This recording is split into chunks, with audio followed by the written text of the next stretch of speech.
Well done. Beautiful. Okay, cool. Sorry. Table challenges. We have a busy meeting though, so I think we should get going. Despite that. So, could we, let's see, do we have a quorum? Do we have someone taking notes? Where are we at? Right, we have a I note. have notes. We have two, Minute. four, six, seven. Okay, that's everyone except Zaylee. Beautiful. And then we have a public comment period. Does anyone want to speak about anything not on the agenda? Great. Okay. Anyone want to add anything to the agenda? Great. Can we review and approve the minutes from February 12th and March 12th? Yep.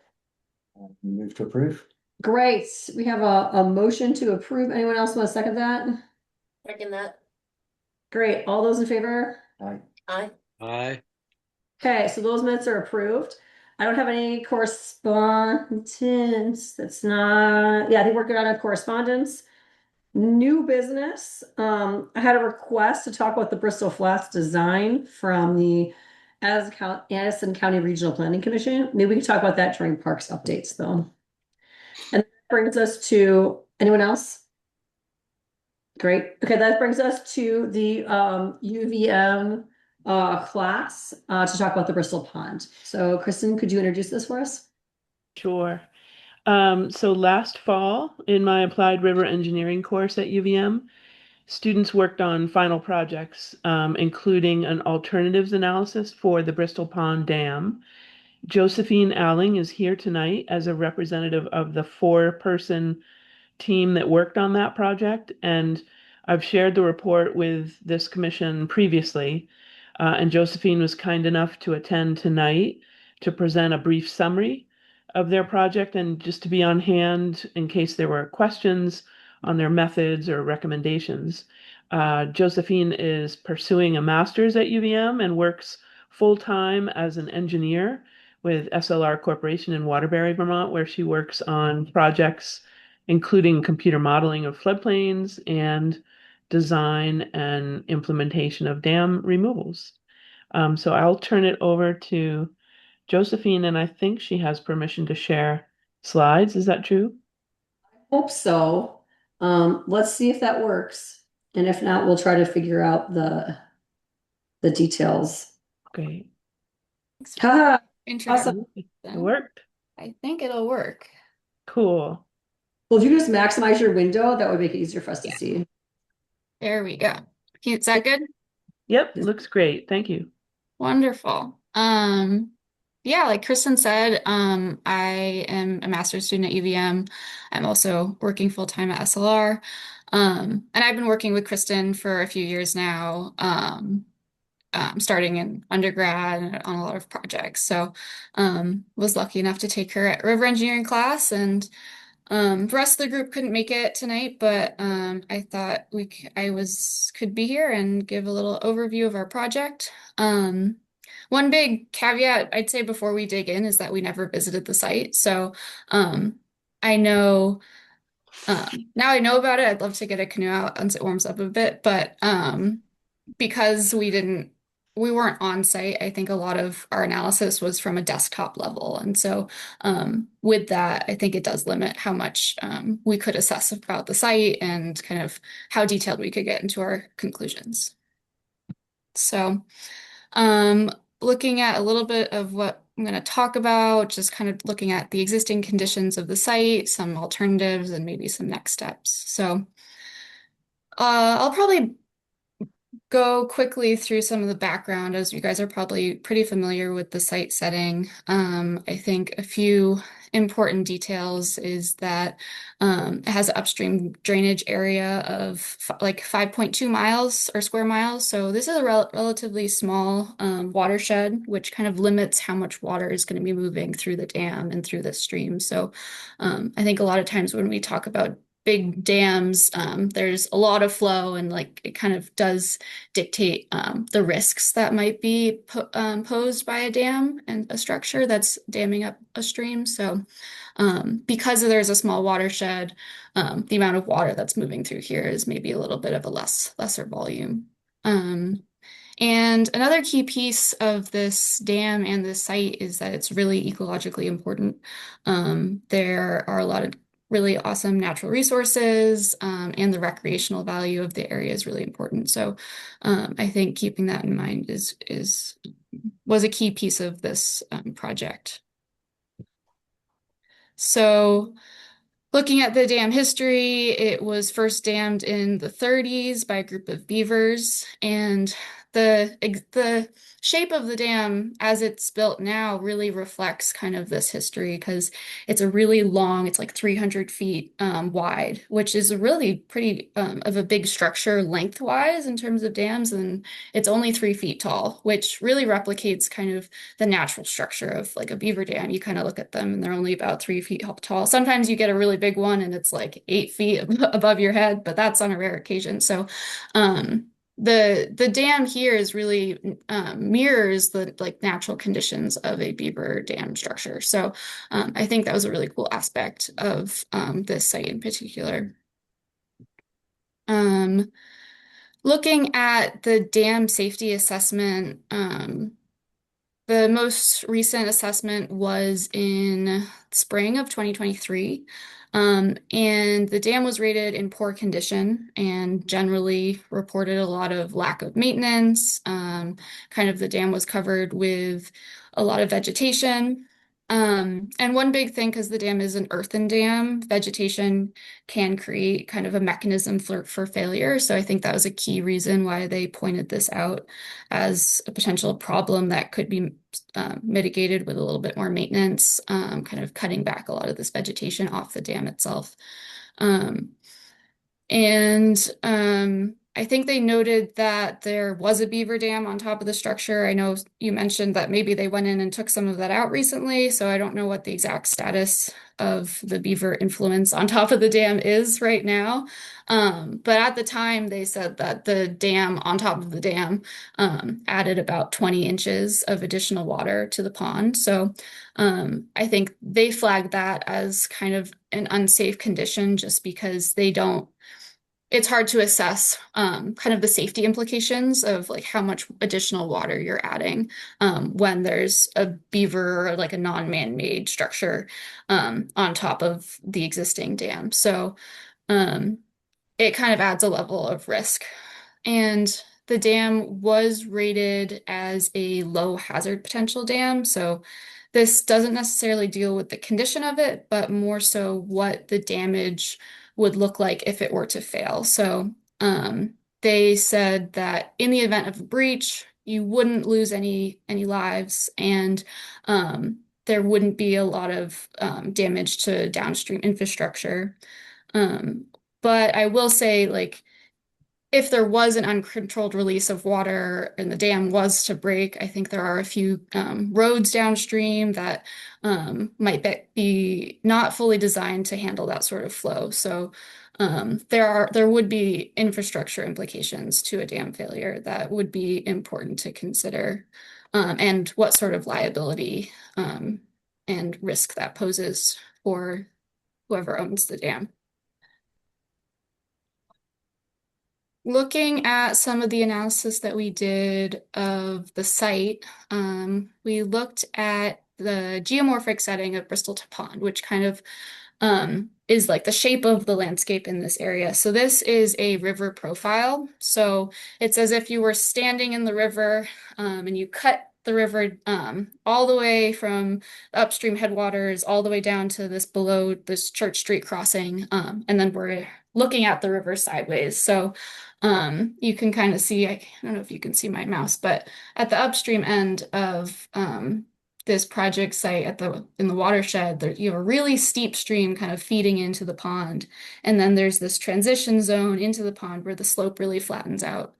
And then beyond this, there's kind of these terraces where from the imagery we were able to see there was a couple more beaver dams and more beaver activity in addition to just where the dam is itself. So this kind of transition area could be an indication. I mean, the beavers were there before the dam was in place. It could be an indication that beavers would continue to exist and populate this area if, say, the dam was removed. So, and then further downstream, the slope of the river really flattens out below here. And this kind of just shows how the water is going to be moving through this landscape. It's going to be moving really quickly where it's steeper and a lot slower where it's shallower. And kind of you can see what sort of changes and what that river and stream might look like with or without the dam.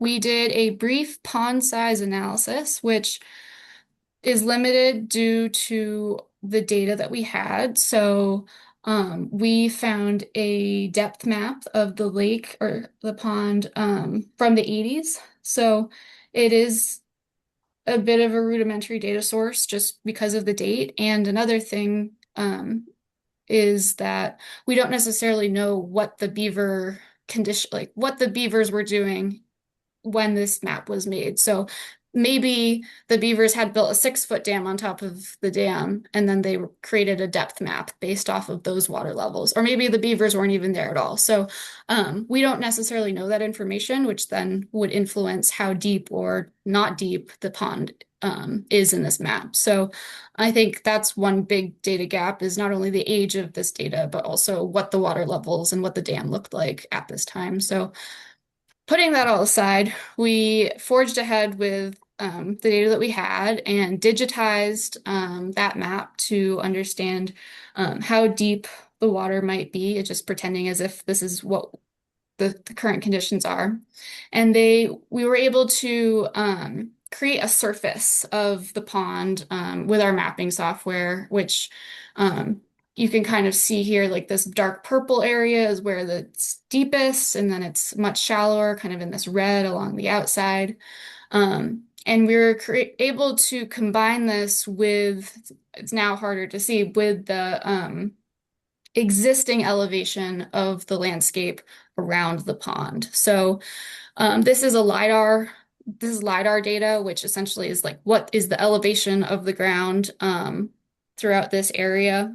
And LiDAR isn't able to penetrate water. So this depth map kind of fills in that gap, and we're able to understand what the surface of the landscape is, not only outside of the pond, but also underneath the water.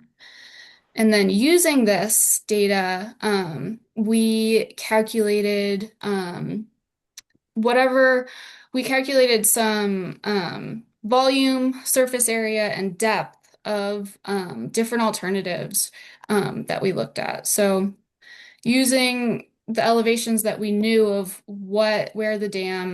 how high the dam was and what those water surfaces would be, we went through, if we removed the 20 inches of the beaver dam, how much water is going to then be in this pond? Or if we remove the whole dam and the beaver dam, that's that really low elevation here, like how much water is going to be in this pond and how much is it going to fill up. So it's kind of like a big bowl, and you can raise and lower the water level, and then you can see how much water is in that bowl and kind of how much the surface area would change based off of like that water level.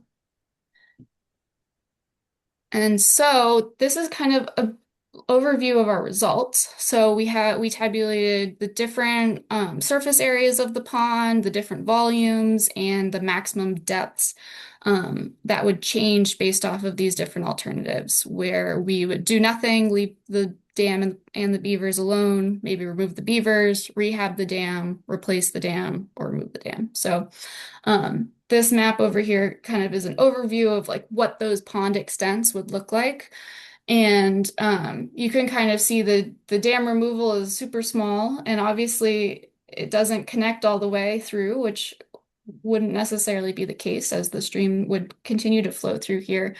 And then we also have the beaver removal, and the rehabilitation would kind of be a bigger extent, and then a do nothing is kind of where the current level of the pond is. So I think this is all important information, and I think if the dam was removed or the water level was lowered, I think you would get a transition zone of where maybe open water areas would become wetlands, or wetlands maybe transition to more of an upland forest habitat. So changing the water levels would influence like what sort of plants and animals and different species would be able to utilize the landscape. So the height of the dam would definitely influence all of this water upstream of here. And but it's also not to say like a beaver could just come in like they did in the 30s and build a dam right where the dam already is. So I think to some extent what the water levels are is slightly out of our control just because of how prominent the beavers are in this area. So I briefly went through what the different alternatives that we looked at are. And so we looked at maybe the do nothing approach, which would entail leaving the beaver dam and the earthen dam in place. And this potentially increases risks associated with dam failure because you're increasing the head or the volume of water stored. So there could potentially be greater damages downstream if it were to fail.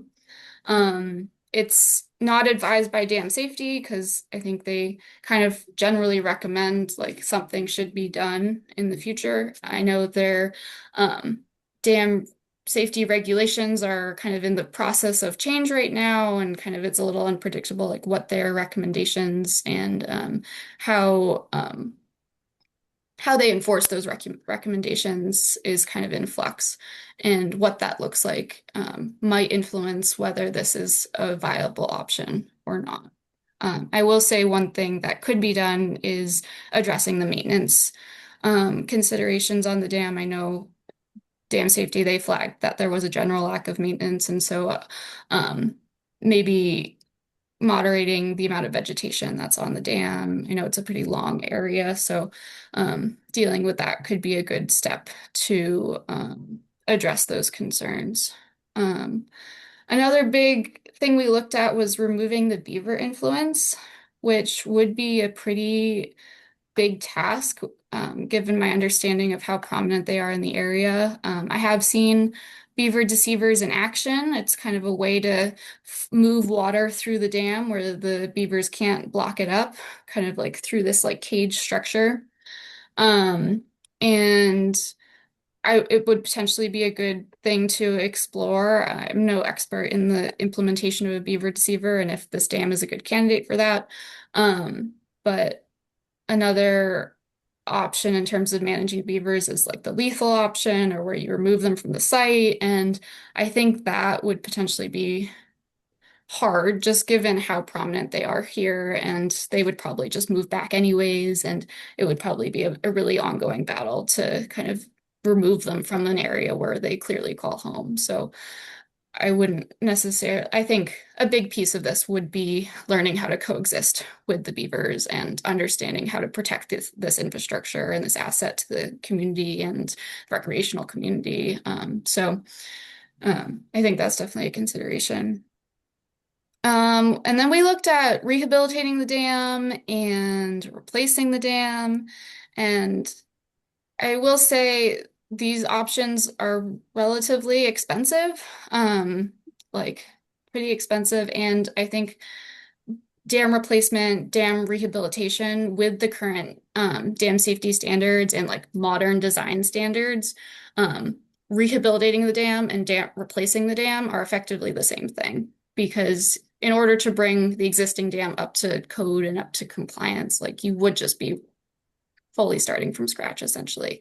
And unfortunately, there isn't a lot of public funding to do a dam replacement or this sort of thing. I think it's really hard to build dams in Vermont, and it's hard to repair dams in Vermont, especially ones that may not provide like economic value, not to bring the whole capitalist thing into things, but I know there have been some communities that have come together to raise funds to support cultural town recreational assets, and that I think has worked in the past, but I think it is kind of maybe the past of more resistance.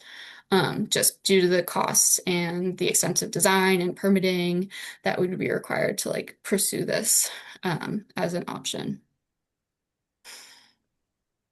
So from all of this, I think our main recommendations are that's dam removal. So which I guess I just talked about. So oh wait, no, I didn't talk about dam removal.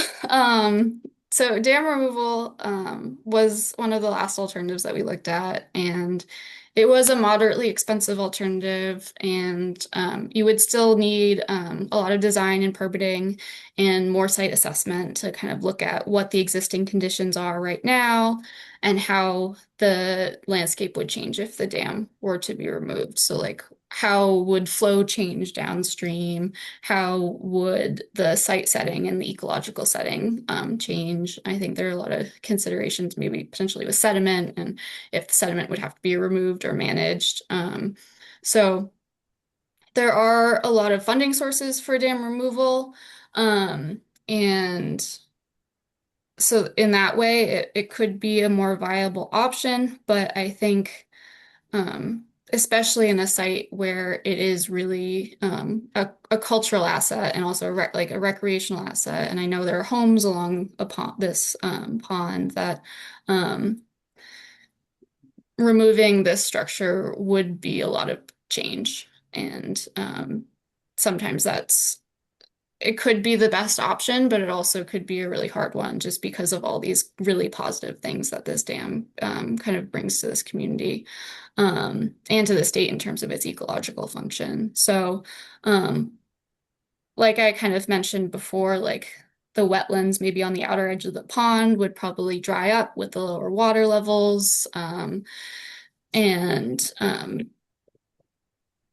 kind of depending on there would probably need to be more of an assessment of the water depths, like I mentioned, to see what that change of pond extent would be if the dam was to be removed. So I think the recreational opportunities would potentially be impacted, and it would be a really big decision and would change the landscape and would but I think again with a dam, any sort of dam, it's like there are risks that it poses and kind of weighing what the cost and the benefit is and like what level of risk you're willing to burden like have and what potential like maintenance and future maintenance costs of owning a dam would be. I think weighing those is important with like what kind of change would bring if it was removed.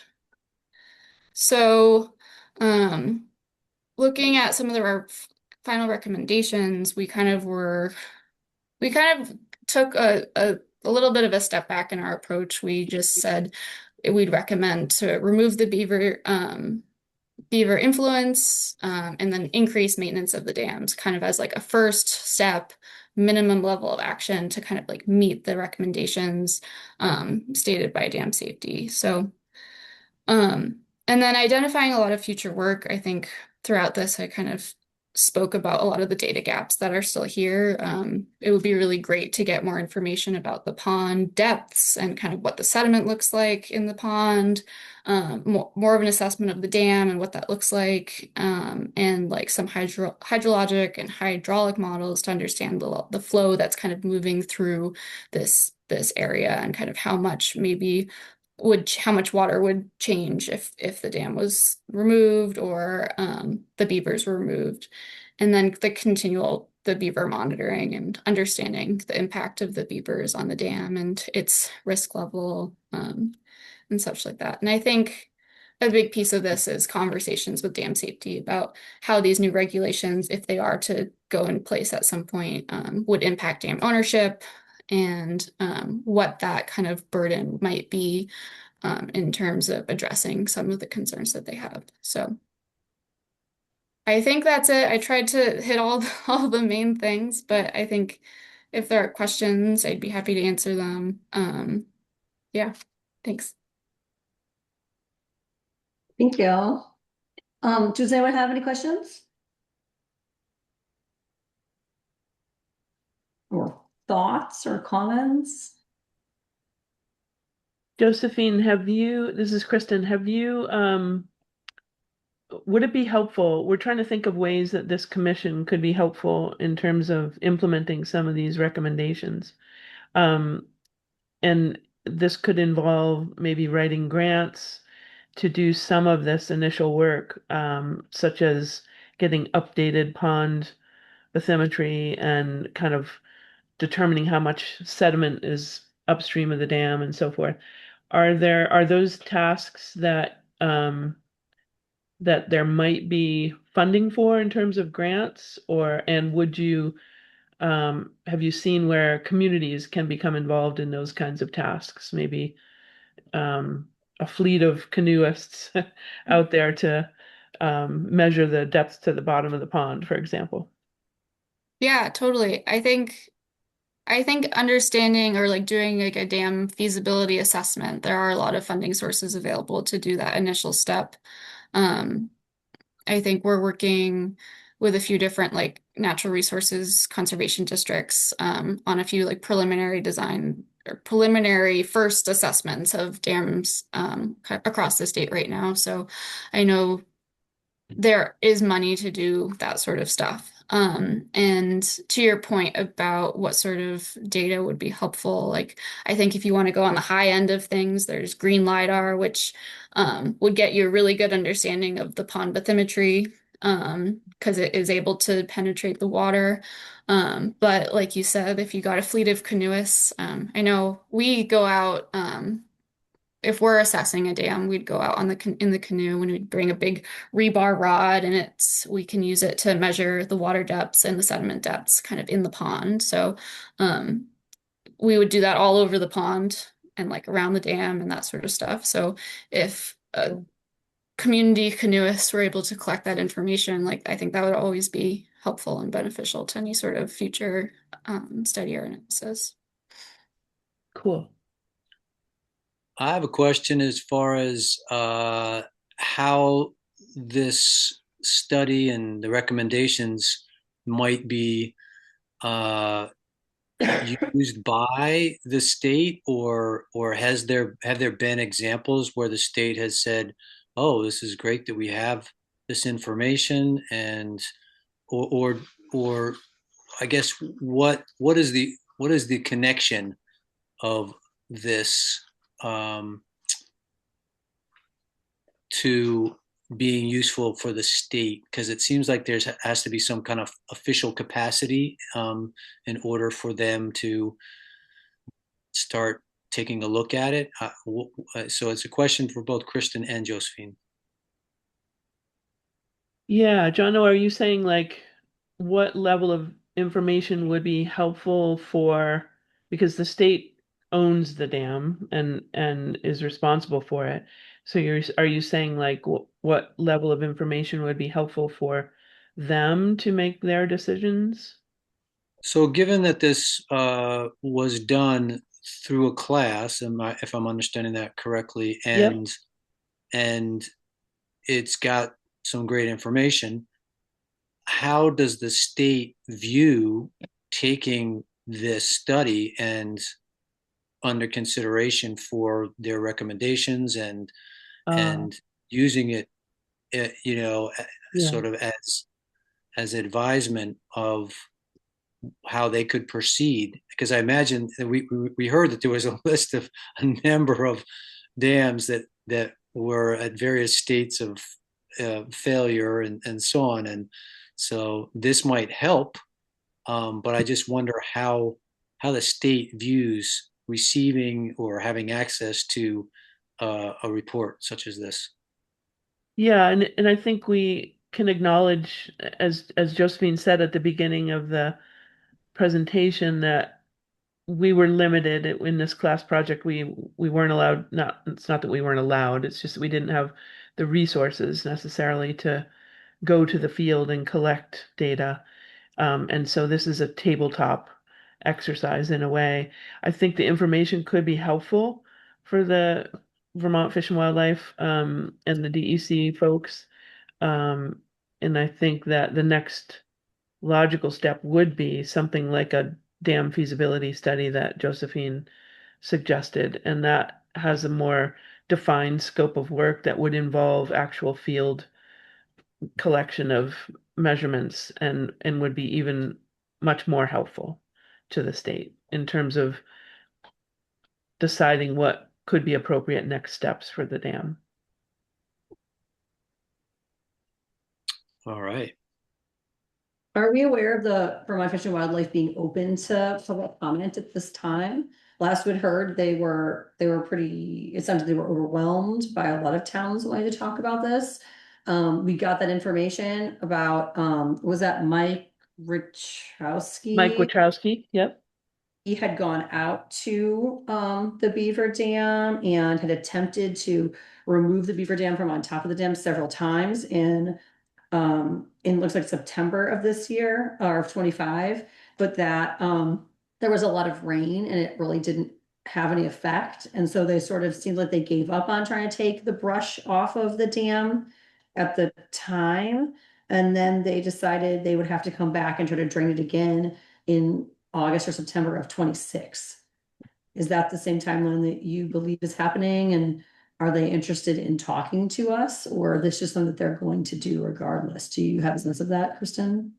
Because I I, don't. d- I don't have a sense of that. I think we certainly could share this report, and if we thought as a commission that we wanted to pursue a next step of um, securing grant funding for a dam feasibility study, that would be of interest to the Vermont Fish and Wildlife folks, I think. And so, as Josephine suggests here, that having those conversations with the state folks would be helpful, just to let them know that we are concerned and that we are willing to help, but we also value the recreational asset that this and the wildlife asset that this dam supports.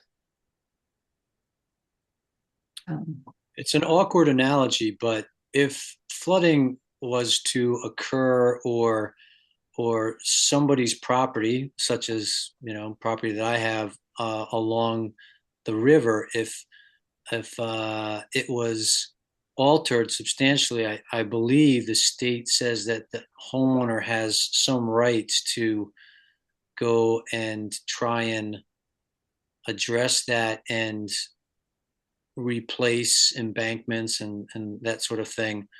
I, I don't know. I'm not sure if that's fully correct, but if that is the case, in a reverse sense, what if the pond was lessened because the dams and the beaver dam were removed or altered substantially?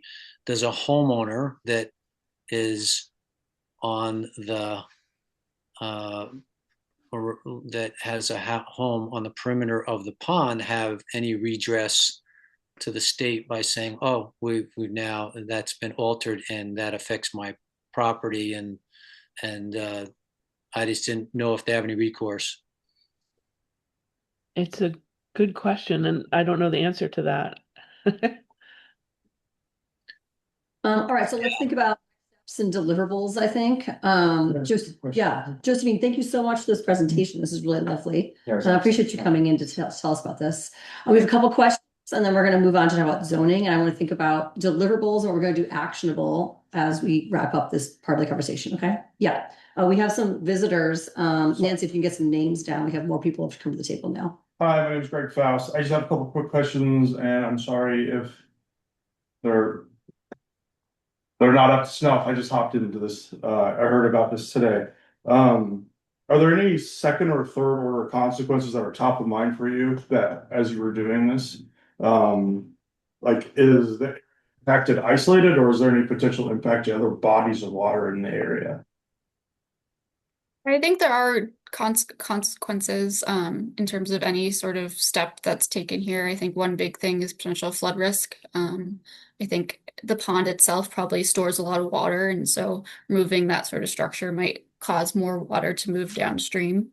Another thing, if the dam were to fail or be removed, there would be the issue of sediment kind of upstream in the dam, and so having that release downstream could cause potential issues to the rivers and all the other tributaries that feed downstream. So I think those are probably some big considerations in terms of what level of action is taken here. And I think another big thing is the pond size and the ecological and recreational impacts to what is done. So So what other animals or wildlife in the area are impacted by this? that I'm not an expert on. So I don't know if anyone else who's There, more familiar with the site. yeah, there are several rare, threatened, and endangered species, both flora and fauna, in the region that are probably supported by this um, habitat, this pond habitat, and things, species like sandhill cranes nest here.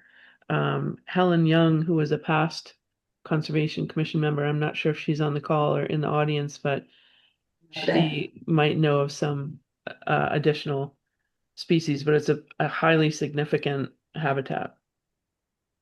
If I, I think Greg makes a good point in that are there protections? I mean, specifically for the beavers, they have uh, a good standing, long standing of being there, and do they have some protections? I mean, there's so many interested parties. I'd like to think there's not just not human uh, considerations and consequences, but that the beaver have some standing in this whole discussion.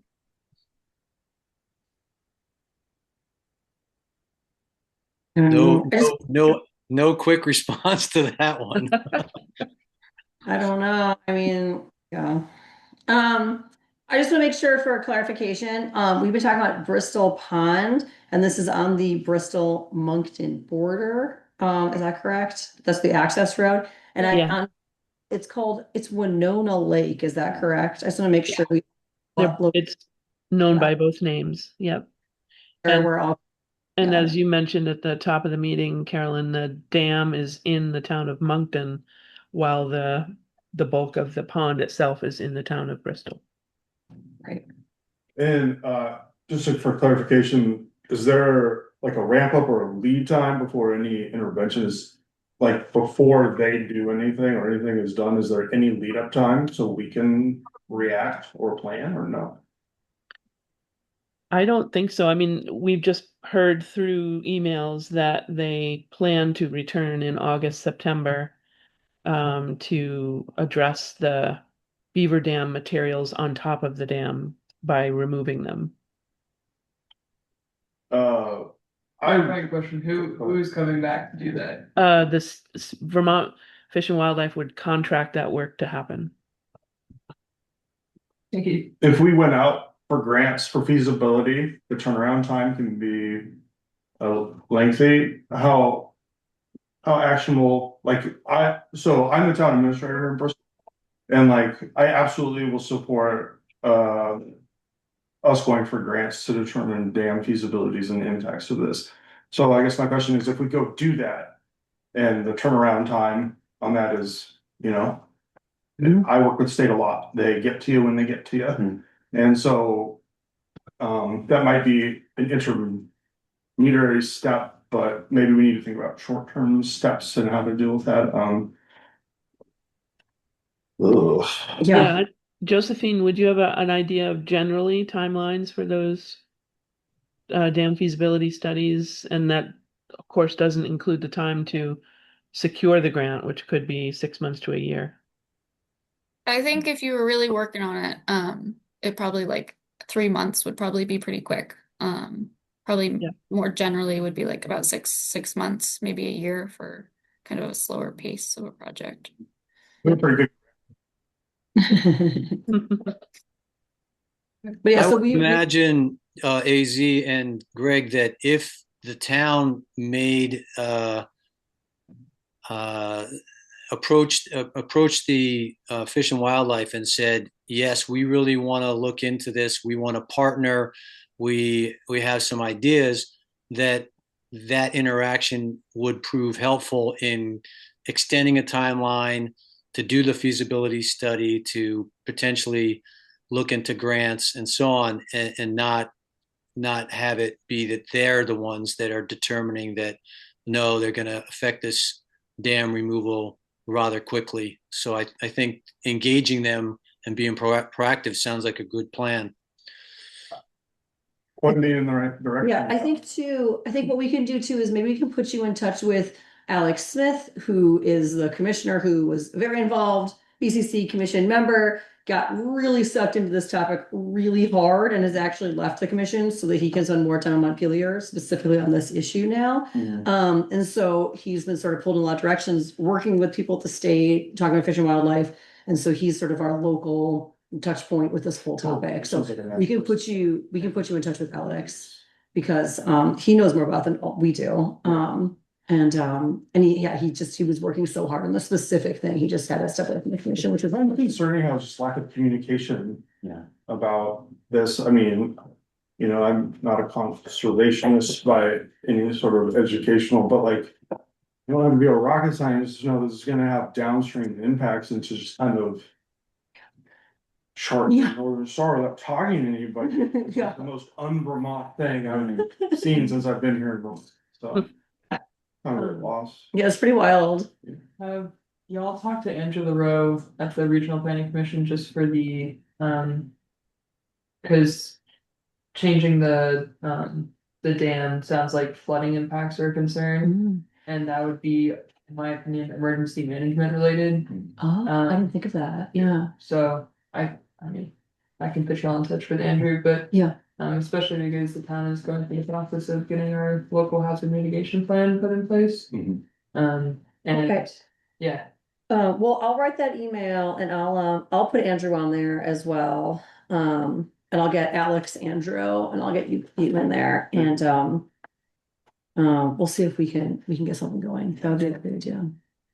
And then Kristen, I'll put you on that as well because you know a lot more about water than I do. So Okay. That sounds good.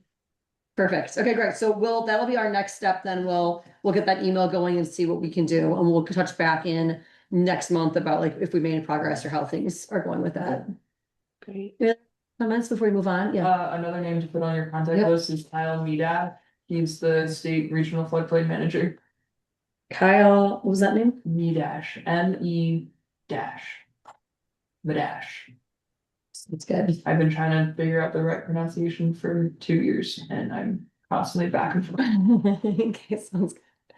Okay, great. Well, we'll draft. Maybe Chris and I will draft an email and then we'll send it out to everyone. Well, thank you. That sounds great.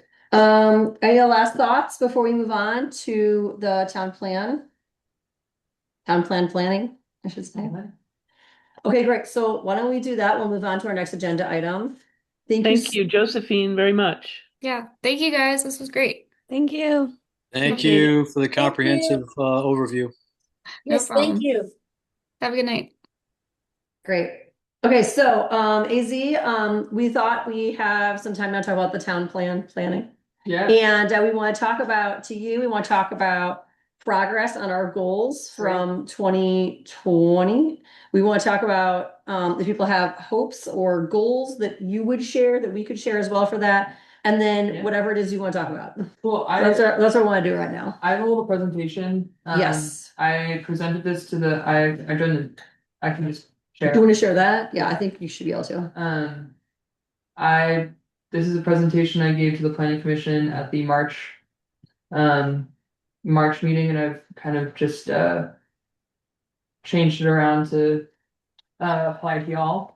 But this is just a brief overview of some important points in town planning.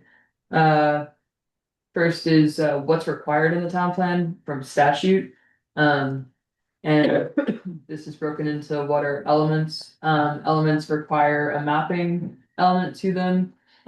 So our land use areas, which would be the village planning, the rural planning, and the conservation area. Those are an example. So there's the required elements that require mapping and some are additional wording, and then there's statements which are just simply a statement of what you were planning to do and how you're going to get there. And these are directly from statute. Towns can of course have additional sections and elements. Bristol definitely has quite a few additional elements that are in our town plan, but these are the basic bare minimum requirements. Also, municipal town plans have to align with and be compatible with the state planning goals. On the right are the 15 kind of what I would say is the smart growth principles, just written out in legalese.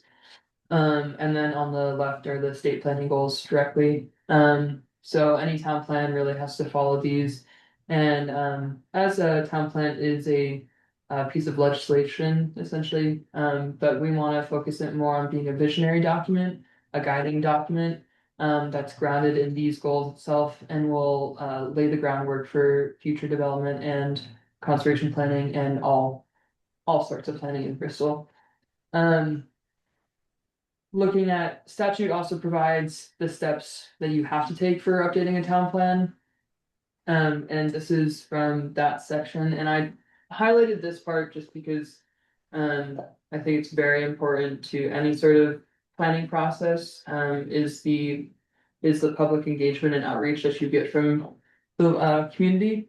So I highlighted that for the planning commission, and I think it's applicable to any group working on plans, is to make sure public participation is at the forefront.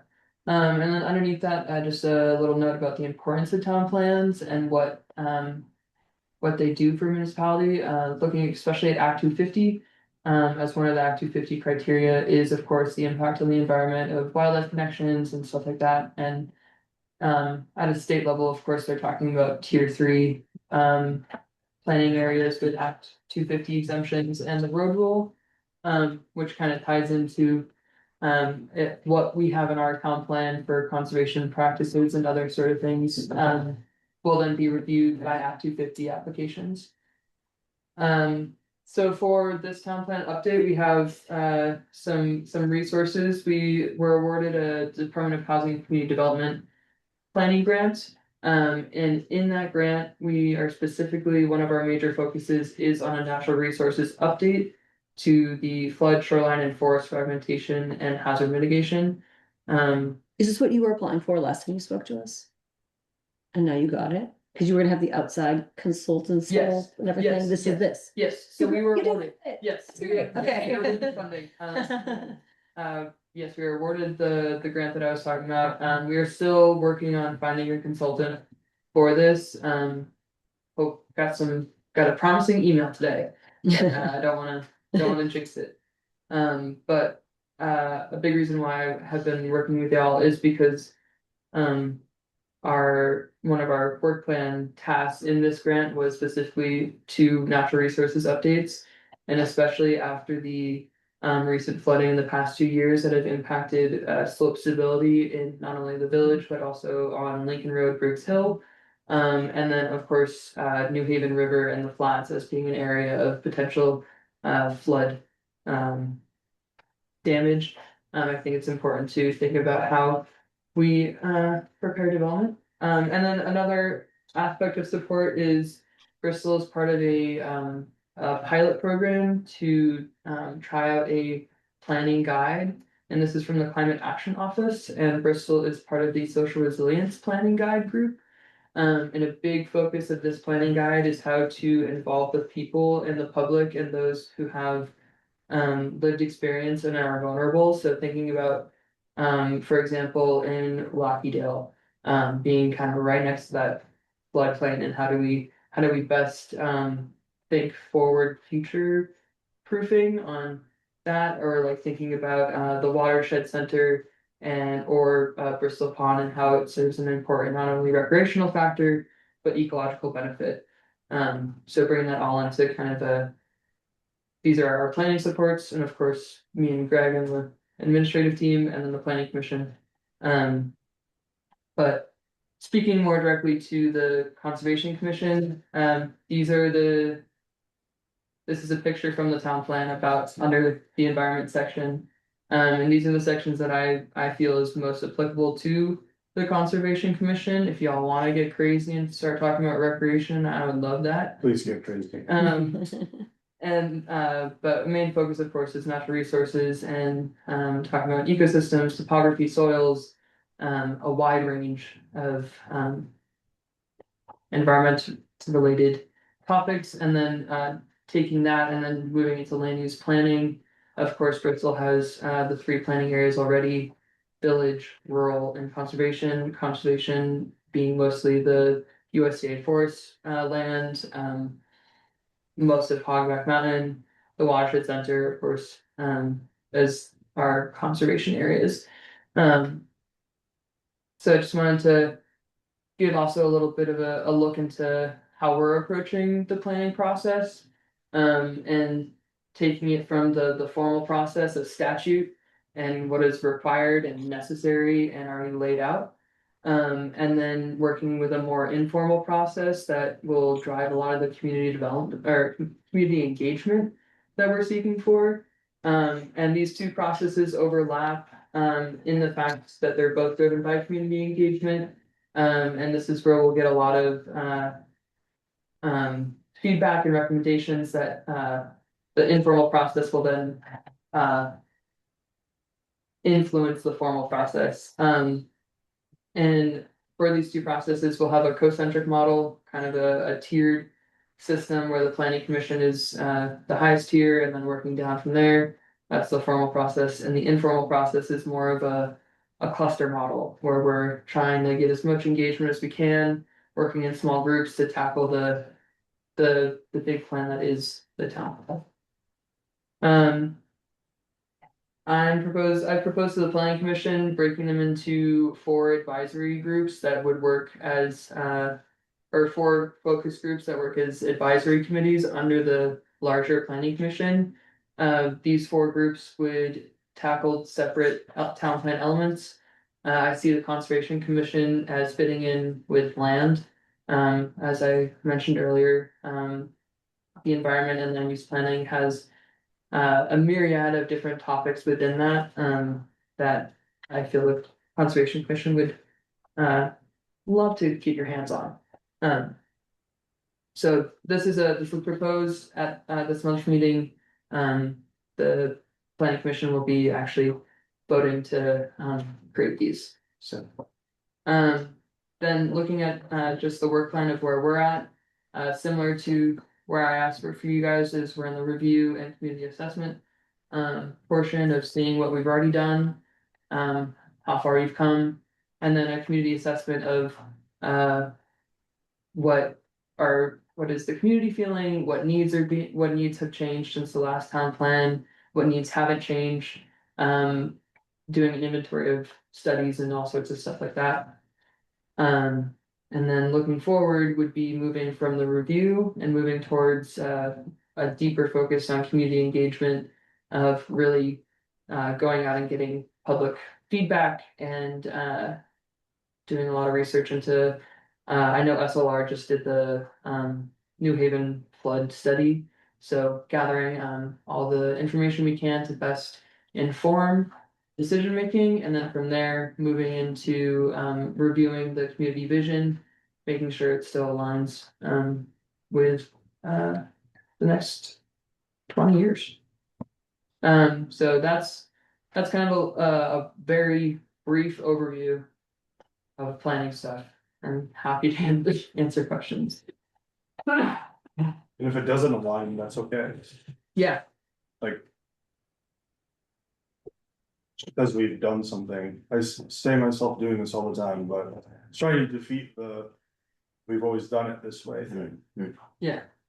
So that's like, we have a town plan, we don't need to rewrite the wheel, but this is an opportunity to see what we have and make sure that what is there truly aligns with what the community not only needs, but wants. And keeping a balance of both those needs and wants for the future.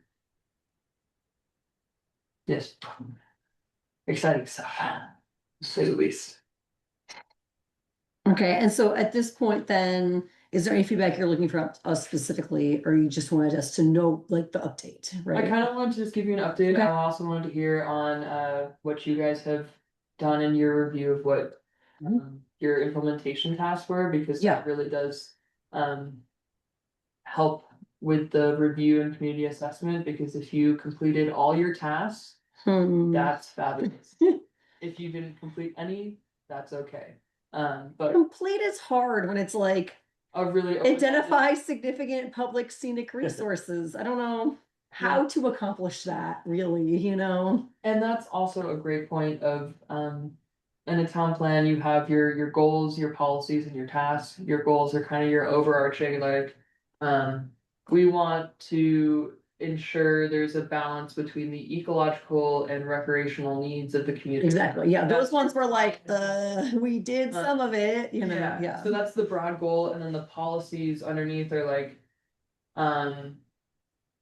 conduct 2 feasibility studies on possible recreational Right. opportunities. Right. So the goals are the broad things that are like framing everything, and then the policies are the like. Fine. Yes, thank you. Yeah. So if you didn't complete the goals, that's okay. It's more, it's the guidelines. Yeah. Um, Well, we haven't been reminded of, we were reminded of this. Kevin Hansen got really excited right when it happened and Mhm. sent us every quarter like an update and we'd talk about it. Mhm. And then we have not heard, we had not edited that document or heard from the planning commission since 2001. So clearly there's like excitement. Wait, from 2001? 2001 was the last time this document was edited and worked on with us in the planning commission. So it's like everyone got excited for like a year and then it was like, meh, we don't do that anymore. So we went back through it. 2001 or 2020. 21. Sorry, 21. Yeah, yeah. I'm so Okay, sorry. for I'm a so sorry. second, Yeah. I got so nervous. I'm sorry. I was like, So we got it. No, 2020. We were like, Okay, yay! And then yes. every quarter for a year, Yep. we touched in. Yep, And then after 1 year, it was like, hey, that's Yeah. a lot to do yeah, for 8 years. So it just, I don't know, that's the last month, but we had our meeting last month and we found the document from 2021. Sorry. And we went through and tried to say, hey, did we make any progress on any of this stuff? And it was like, oh, a lot of it we happened to make progress on. So we remembered to make Yeah. progress on purpose. So we could talk to you about some of those things if you wanted. yeah. Okay, great. I can share that with you. Does anyone have anything they want to add? Want to bring that up? Anything anyone wants to say about that? I'm just very glad that it hasn't been since 2000. No, sorry. Well, although those wildlife corridor maps, though, that is from the year, it's the year 2000 was the last update, which means the data is probably from 98. And so that's when we had Yeah. all those Middlebury College students do all that work with Alex Yep, to try to figure out what's going on because those are Yep. unbelievably out of date. yeah. So that was something we've worked on a lot. Let me find that Excel file and we can talk about it. Here we go.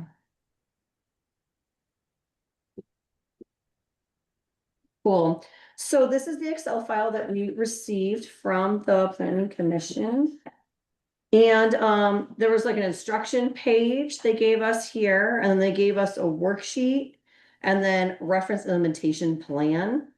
That was like, I guess was like everyone's, and then they just pulled ours out as a worksheet. Yep. So I don't know if you like remember or have seen this document before. Yeah. So these are the different actions. Or iterations. What's that? I've seen an iteration of this document Okay, that was for the planning commission. great. Yeah. Okay, perfect. So this is what we have, what's what we were working on a long time ago, and now we're kind of reworking on it. So some of these are hard to define, and some of them are more, easier. So we went through and tried to think about some of these things. So identify significant public scenic resources. We said, how does one even do that? We could do a crowdsourced survey, but there was never anyone like asked us to do that. So that didn't happen. We could, if that would help for the next plan, but that isn't something that we've really had on our radar. Maintain existing public facilities and outdoor spaces and encourage social and leisure time activities among town residents. So let's see, we helped extensively with the parks websites, created 2 different pollinator, one's a perennial garden, one's a pollinator garden. We have, what else do we write? That accessible spaces grant that Border Knight helped spearhead. We Yeah. worked with her quite a bit on that. We've been working on the perennial garden at Eagle Park, the apple trees we prune every year. And we do work days every spring at 2 or 3 of the parks, depending on what needs it that Yeah. year. I would love if you could send this to me. Yeah. I don't wanna eat up your. That's fine. That's great. Yeah, we'll be happy to do that. And And then we can talk about things you have questions about. Yeah, If I you're think- unclear, because we Yeah. just have like notes written down Yeah. instead of having like formal answers. yeah, If I that's think helpful. that'd be super helpful. What I wanna hear from conservation members is what in this town plan process, I want people to like think to past the moon and out into the stars on like what you are wanting from update in the town plan, what is driving you in your work in the Conservation Commission, what about Bristol, like just really the sky's the limit on this because it is such a visionary document and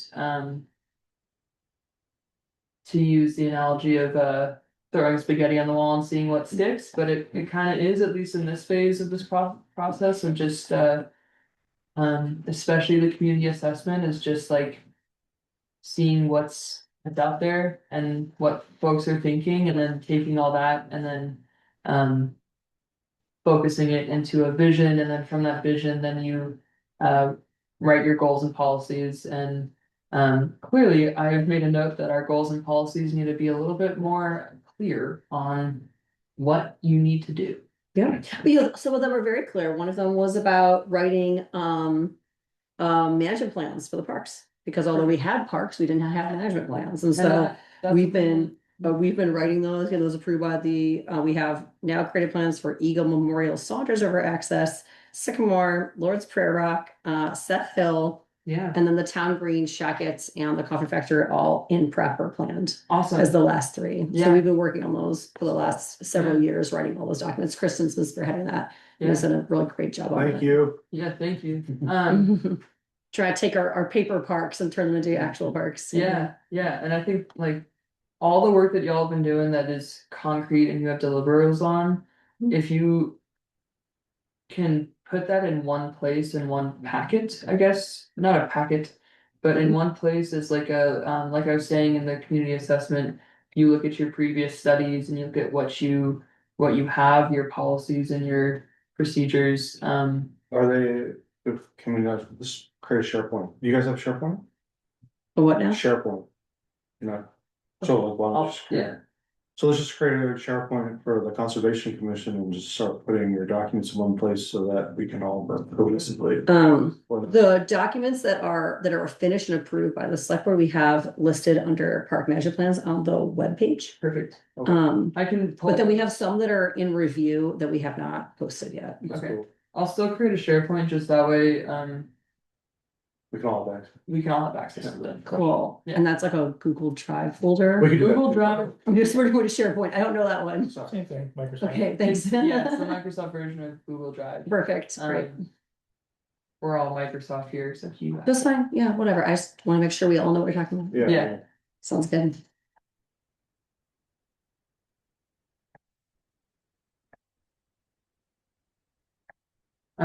Very much appreciate y'all going back and doing some work. I'm sure it was fun to see what you have accomplished and interesting to see what you haven't and why. Yeah. And I think the ones that are the most vague are the ones that are just like, I don't know. Right? Yeah, Like, yeah, that makes sense. or some of them that just feel too big, or it's one of them was They're not something specific. about not measurable or like just too big. Smart to check. Yeah. Yeah. One of them was develop educational and outreach materials for landowners about rare, threatened, endangered species and how to develop a management plan for those sites. But then it's private property, so how am I gonna manage that? So I have to make something that I will give to landowners that then they would do. So we do have, park management plans for that. The Middlebury College students made a brochure for landowners about wildlife on their property and what they can do about it, but it all seems like, okay, we even made this brochure, and then like, well, do we print it? Do we put it, does anyone read that? Like, how do you do that, right? So sometimes like more specifics Yeah. that would be nice, or things that, or just to say like, these are open-ended, and we're gonna Yeah. keep them open-ended, to be clear about that would be useful, I think. Whereas like, the management plans, we're like, we can do that, let's do Since it. to jettison those things that don't make sense. Yeah, We would never ask you all to. Maybe you're right, like, no wonder you didn't have a response to that, because it's like. right. We have a brochure about wildlife, but all rare, threatened, endangered species. I mean, that's harder, like it's Yeah. into botany and entomology, and like, Yeah. we have about mammals, right? But there's like, it's Yeah. like, we could do amphibians, like we have just like, Yeah. a small subset we were able to manage. But I mean, I like the enthusiasm, but I mean, we can't always accomplish all those things. Yeah, Right? yeah, definitely. I mean, a town plan is that visionary document of like everything. Yeah. Totally. And so I think part of that is the balance between like this is an ongoing for because the saying is a town plan is written for every 8 years, but is worked on for a 20-year vision. Mm. So hey guys, we have 12 more years. 12 more to thing for the 2020 town plan. Perfect. The 2020. Yeah, we actually start the clock. Yeah. But yeah, That sounds great. So, okay, here's what I'm hearing for deliverables. We want to find all those town plans we wrote and send those to you. Yep. What else? Not town plans, management plans. What else would you want? Like we have information about, I mean, we have all our annual reports. Yep. So We have, again, that's on our webpage. We could put that in there if that would be useful to have in one Yeah. spot. So I also part of this meeting is I wanted to in describing the kind of work plan that we have going on with the planning grant focusing very specifically on natural resources and hazard mitigation and flood resilience. As we move through the planning process, I see this Conservation Commission as being very important for for supporting the Planning Commission directly in working through those updates because you guys are the ones that are passionate about the environment, have the expertise and knowledge in natural resources topics. Not saying that the Planning Commission does not, but I have a feeling that the reason why you guys are here on this commission is because you either love the environment, work in the environment, or breathe the environment. Care about the environment. So moving forward, and as we start going into like the actual like digging into the text that's in here, I want to propose to the Conservation Commission that you work with the informal planning commission work group more directly to have public engagement conversations where it might be a night where it's like we're talking about Bristol Pond and we're talking about the camps up there and we're talking about do you have like getting people out and like getting questions going, so more of just like a little like looking down the line, just getting more collaboration between planning commission and conservation. Okay. And then eventually into those other silos. Mhm. Because like I would say that if you've ever been to an optometrist, you know, they always flip those things, you're like, okay, I can see nothing. So each one of those people, land, infrastructure, energy, each one of those is a lens.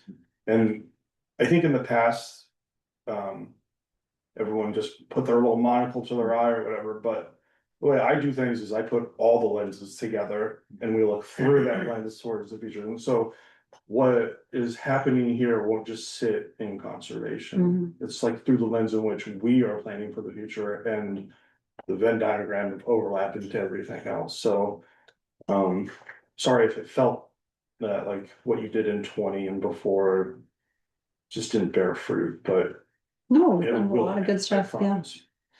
promise.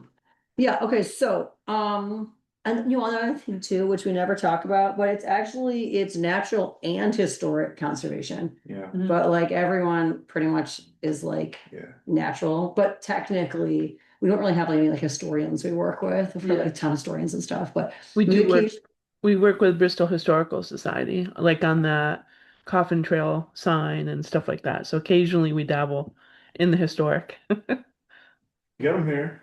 Yeah. Yeah, we worked with him on the coffin trail, but we haven't done too much with them. Yeah.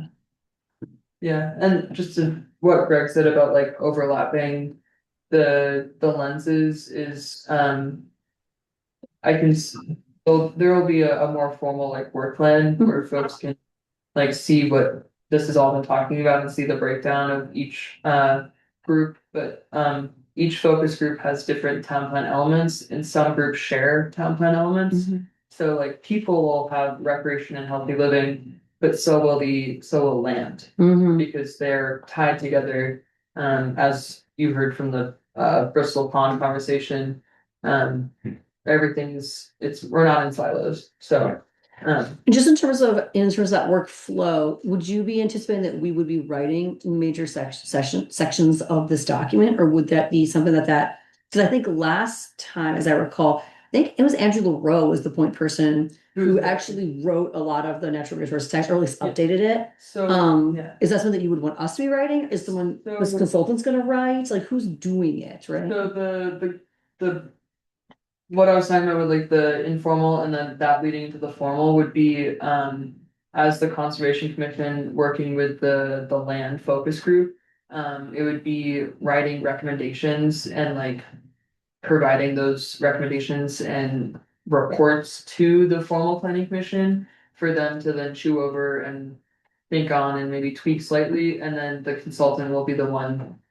Either the consultant or me will be the one with the actual document Okay. who's writing the changes. Yeah. But definitely like drafting some recommendations on different wording.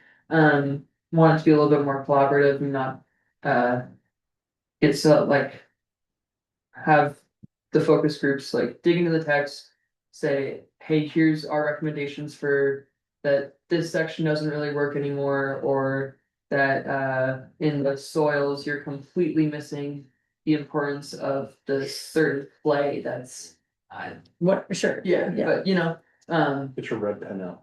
yeah. So we're going to, in terms of deliverables, you're going to give me a SharePoint. I'm gonna dump a bunch of documents in there. Yeah. I'll give you all the wildlife stuff from Middlebury College. I'll give you all the Yeah. management plans. I'll Yes. give you our town, Yes. our annual plans, All whatever. of it. Great. Yes. Then, progress on our last goals. I'll be sending that document to you directly, so you can look at that. I might edit some of those notes to make them sentences. We'll see if I have time. It's a bad time in the semester. No, But we'll see. Our hopes for our 2028 plan, we'll continue to brainstorm that next meeting. What's your next timeline piece? Like, would you want to talk to us again? When will we be sending this thing? Yeah. Like, what's your vision there?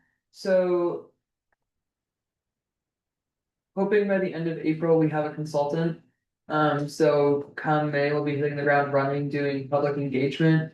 And we'll have the focus groups up and going as well. And the intention with those focus groups is to give the planning commission more flexibility for meeting outside of, in more informal settings of Sure. like, maybe two members from the land focus group are like, hey, we're going down to the tavern to talk town plan stuff, and then people come. So that's kind of the next steps, but I would say let's check in May. Okay. For sure. Okay, that sounds good. Yeah, at least I am happy to come to your meeting. The planning commission only meets once a month right now. I'm trying to get at least another second meeting, but the intention with the focus groups is to allow for more meeting outside of the formal Mhm. constraints of open meeting law. Of course. More meaning. More meaningful meetings. Yeah. Yes. Okay, so you'll maybe drop by and like fill us in on something in May, or send us an email depending on where you're at in the process. Yeah. And then, Greg, we were hoping to get you on the agenda for our May meeting, just to talk about Yeah. what you're thinking about. You've been thinking about Memorial a lot, right? You can talk to us about some of those visions. Things like Yeah. that. Yeah, absolutely. And we can let you know what we've been up to as sort of in general, like what do we do with our time and stuff? Like, have you learned about the dam today, right? There's like all sorts of other things we do you don't know we're doing. Go see my doctor after that. Scary as hell. Yeah, I'd love to hear about it and just see how I can support you all. Okay. It doesn't, I haven't had an opportunity to hit all the commissions yet. Yeah. But I wanna be able to facilitate and give you like the ability to do more than just hem and haw. And like, I want the things that you work and the time that you spend in this, so like, I will do whatever it takes to make that actionable. So also think about what barriers this community has had in the past, so I can remove them in whatever capacity possible. But yeah, you all do amazing work, and you take considerable amount of your personal time to do this, and it is silly that we just don't turn you all loose more often, and so I'd love to hear about what the plans are and how I can support that and how it aligns with everyone's vision. So, yeah. Awesome. Okay. Conservation can be done at a town scale, but a lot of it can't. To Mhm. what extent do town plans interact with the neighboring towns' plans? Right. In such a way that you can like, how do you do that? And do it That's a with great, plan? but so on Monday night, the select board will be signing, I've drafted a resolution with all the other towns in Addison County. And so it is the first step in a non-binding resolution to essentially start getting us all stop being, like I was mentioning, being siloed. And it's just like the dam situation, it makes zero sense for us to haul, like, we're all gonna have different competing interests, but the same base level of values should all be the same. And if they're not in alignment, we better get them in alignment because there's not a lot of variability, what I see here in like in the municipalities. Like they're all the towns are kind of structured the same, they all have the same weaknesses, they all have the same strengths, and so to assume what happens here is that, or what changes happen in Lincoln or Moncton don't impact us here, like I don't need to impress upon you how that's not true. So, that draft resolution, which is now all the other towns minus us, have already adopted it, because we're. Well, I hope write it, so, but I wanted to see who else would jump on it, but, yeah, like, that's what this is about, and it's to stop this. Everything in Vermont is based around communities, except for, like, in principle, but in application, it's like, no, it's like, well, we're all gonna get through this together on the same plan, so. I will make that up. And to tie it into actual like the town plan document, there is a section on compatibility and implementation. Where you basically say, these are our the towns in our borders and how do our land use areas, our zoning areas, are kind of like what we're doing. Align and match up with like, let's say, on the Bristol Pond with Moncton. If we had all that in conservation, but Moncton is putting theirs into like high density residential. That doesn't really work because all of Bristol's efforts to like have a conservation area where we're building wildlife connectors would go out the window because the minute the bears and the foxes all step into Moncton, they're in suburbia. So that is an element of the town plan itself too, is like how do we interact with other town plans and very similar to what Greg was saying, but just more on a. So it's like we all need to go to the town. Yeah. Also, some of these other smaller towns, they, have more, well, very, like in Aztec County, it's us really in Virgins and Middlebury. Gonna have the most amount of resources, and so what that resolution does is also help provide support to these other towns that don't have those resources. So I would also wager to say some of the smaller towns are very, like, we're behind, in my opinion. So I can assure you they're very behind. Um, you know, what that looks like in getting everyone online, the town of Bristol pays me to take care of Bristol, but also that does mean like getting us all connected, and maybe that's a part of a broader conversation about getting everyone together, right? And not working in that silo, and I mean, helping initiative I don't know, does Moncton have a conservation commission? Does Lincoln? Have we ever Yes, had? yeah, they all have. Okay, yeah, but I mean, I don't know like how. Occasionally, the wildlife corridor meeting, we had a big meeting with a bunch of Peak folks. Yeah. What else have we met with them for? There was the last one I remember.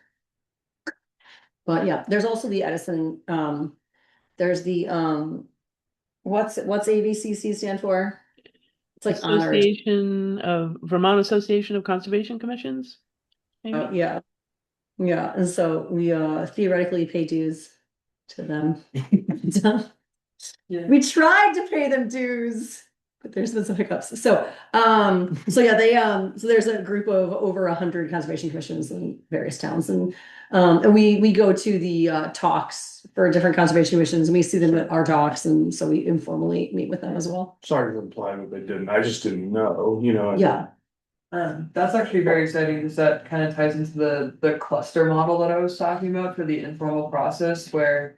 Yes, the plan commission focus groups will be kind of like the main buckets.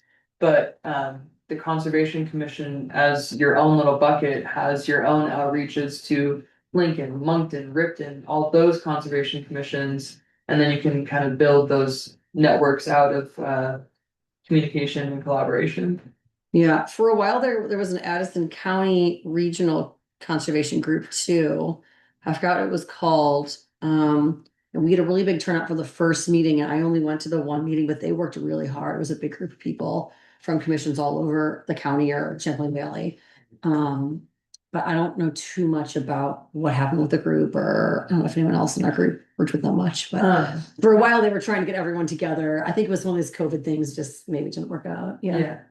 This is actually something that just popped in my head, about the kind of focus groups and the informal process is I have a list of community stakeholders, like Addison River Watch and stuff like that, for the planning commission focus groups to like reach out to.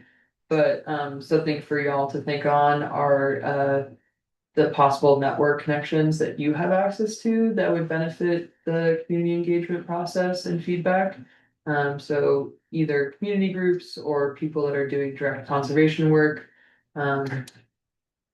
Just getting the cogs kind of rolling on. Community resources in the sense of like who has not only just the experience, but maybe the passion or like would build out the network in a way. Bristol residents or people in the area? Ideally Bristol residents, but again, like the River Watch is not just in Bristol, it's some like up in Lincoln Alley too, but kind of those organizations that are tied to the environment. I've put together my list, but I am not as in touch as y'all are. Okay, well, that sounds great. Thank you very much. Yeah. Any last thoughts on that? Very much. So normally we would end in 4 minutes, but guess what? We have all of our agenda to get through still. Let's do two things. We'll go fast. We'll go fast. No. This happens a lot and we just like run through the end of the meeting. So any last thoughts for our guests here? Okay, great. Well, thank you. And then hopefully we'll be in touch. Thank you for all you do. Thank you for coming. Thank you. Awesome. Feel free to pester me on email too. Okay.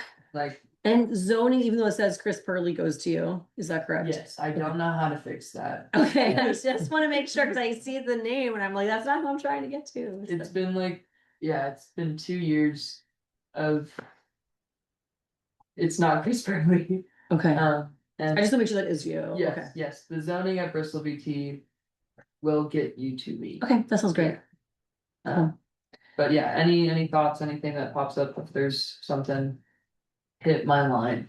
Thank you so much. Thank you very much. All right. Yeah. Okay, so we have a handful of things we also want to talk about. And I will be a little late today, but that's just how it goes sometimes. Okay, so BCC membership is our next agenda item.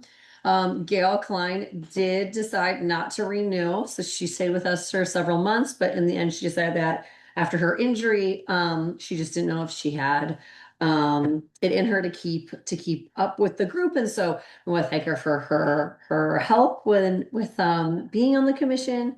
Even though it was only for a short time, she had some really good things to say and help with.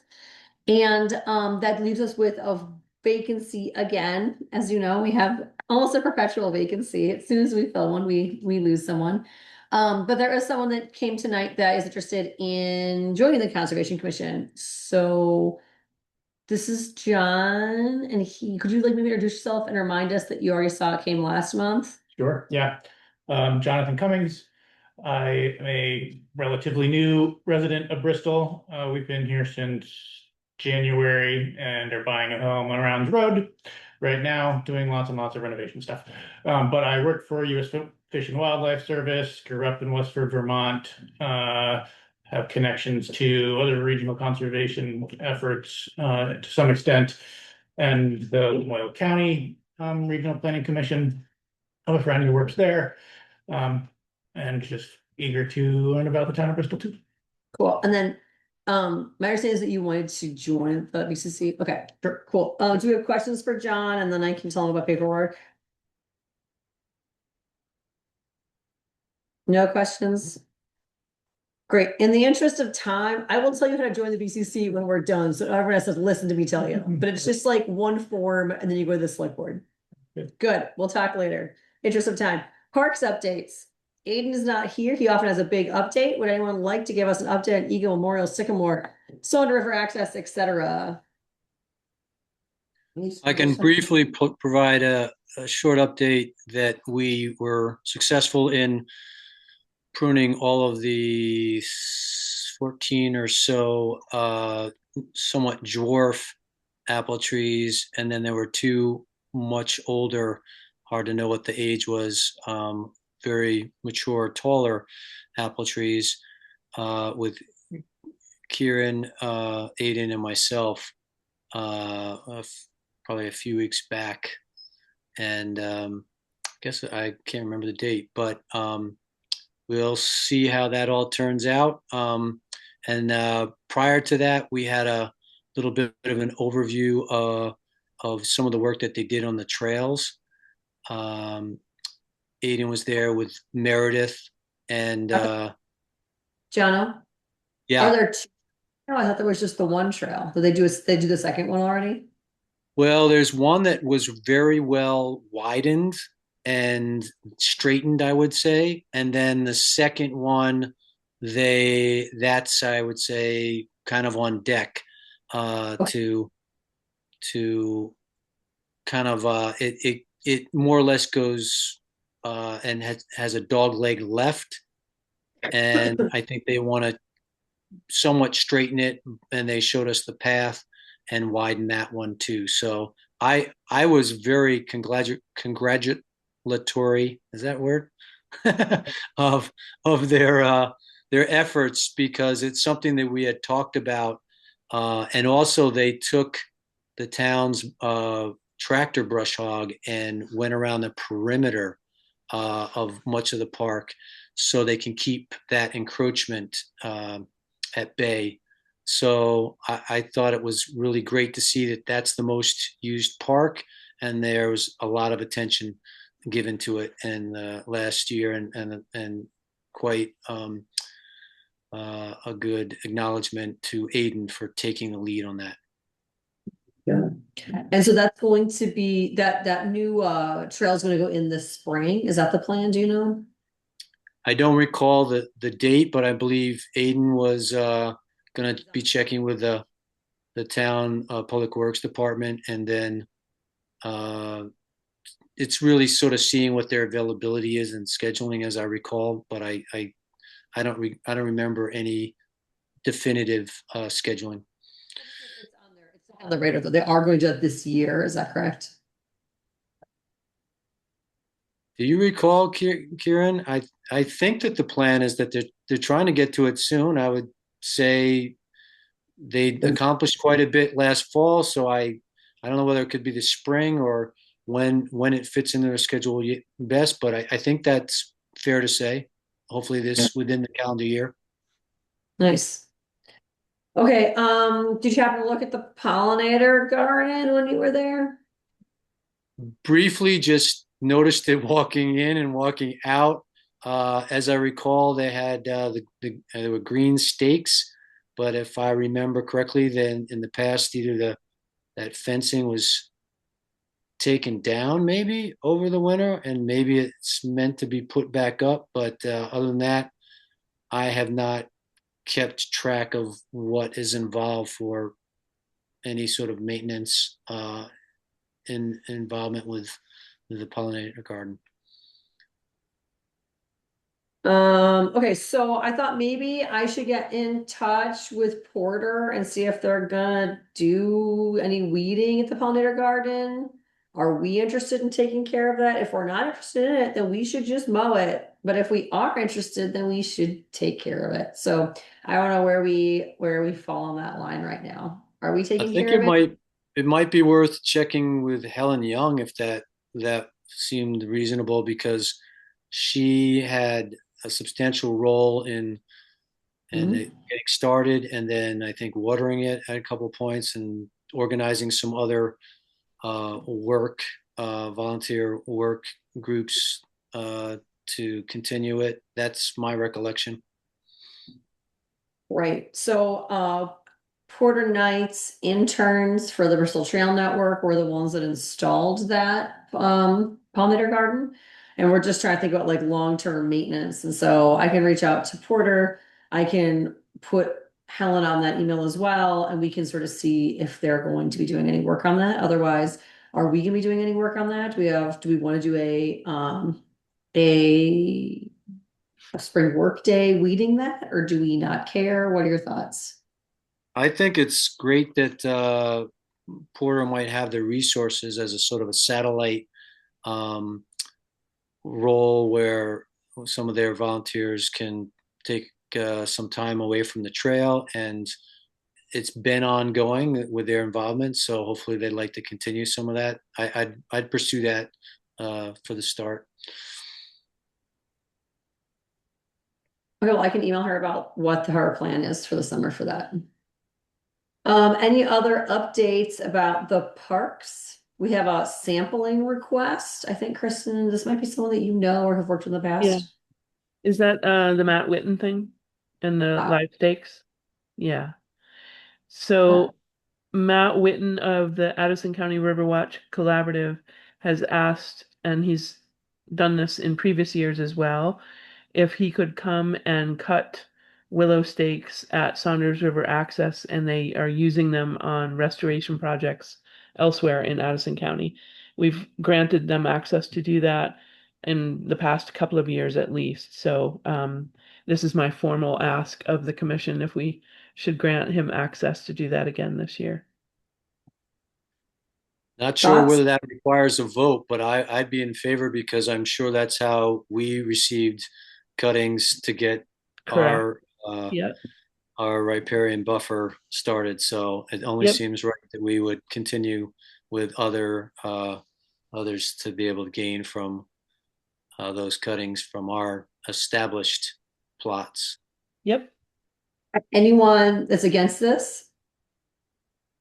Anyone? No? All right, then I think that means I don't know if we need a formal motion. I think we just give permission to, Yeah. I'll email Matt and let him know. Yeah. yeah, I think that. Fine. Thanks.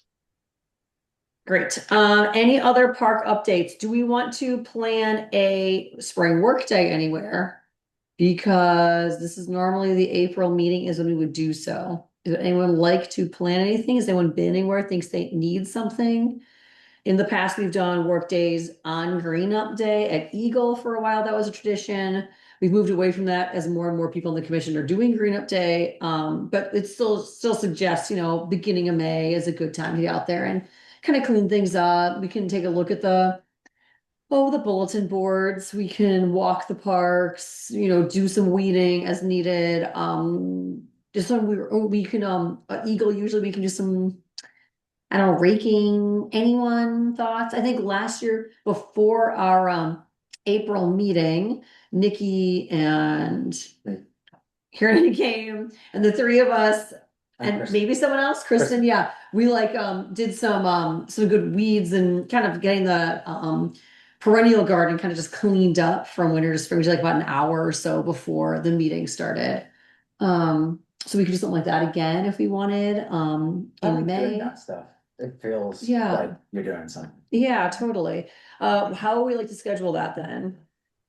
Do I, you I want? remember I remember that. I don't think I was able to participate last year. I think I had a conflict, but generally, as I seem to think has been the plan in the past, is to try and say we would get to all of the parks, and we started with Sycamore in part with the apple pruning because it's low lying, and then the upper parks they take a little longer at elevation to kind of green up and so on. So we definitely have had regular work days at Eagle, and then Memorial I think was sort of in a little bit of a holding pattern because of uh, Uh-huh.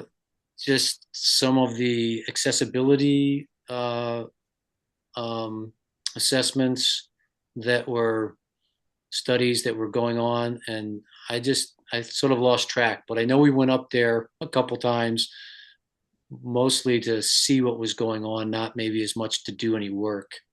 Kristen might recall. I can't think Yeah. that far back. Scouting up there, we haven't really thought of anything actionable. It seems like we were talking to Greg a little bit earlier, it just seems too big to really know how to handle or what we could possibly do actionable.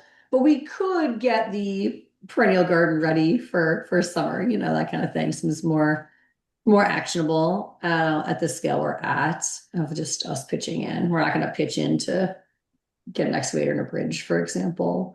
Um, so so how about, do you want to do maybe like how about like a 4:30 before our meeting next for our May meeting at 4:30, meet at Eagle and do some raking and stuff? Would that be good? Just throwing it out there for anyone that might be available, come at 4:35 and then we'll kind of rush over and do our meeting here. We tried to do our meeting there one time after, and there were so many mosquitoes. It was so miserable. That we were like, never again. Would that be of interest to you? Anyone? Yeah. Randomly made that, are we cool with that random thing I just Yeah. said? That Excellent. looks Okay, so like the 14th of May. 14th, yeah. So we'll do like a 4:30 to like 5:40 and then like drive over here for the meeting. That's the day before the black flies come out.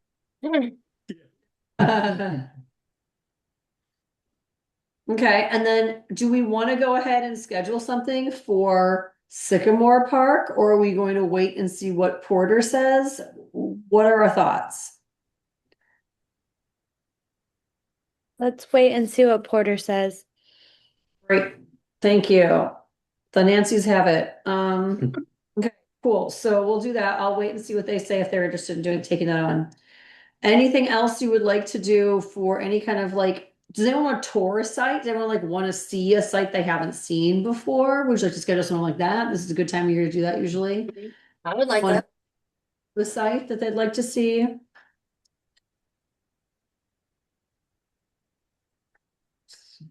Any tours of them would be awesome. Okay. Let's see.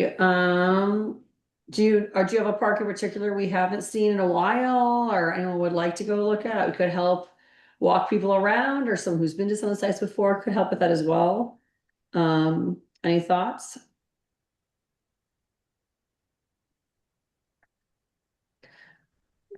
Okay, well, we'll put the Eagle one on to start and then well maybe when we're out there we can also just chat and say like, oh, next week we'll go do the other one or something. Just make it informal. I think if there was some sense of a rotation within the year, or if it needed to be, over the course of 2 years or so, then the work days might accomplish that chance for people to be at the parks if they didn't want to go on their own. Um, I just wonder. I do remember that we had a chance to get in a van and tour the parks, the accessibility project. Yeah. That was kind of interesting, but I don't know.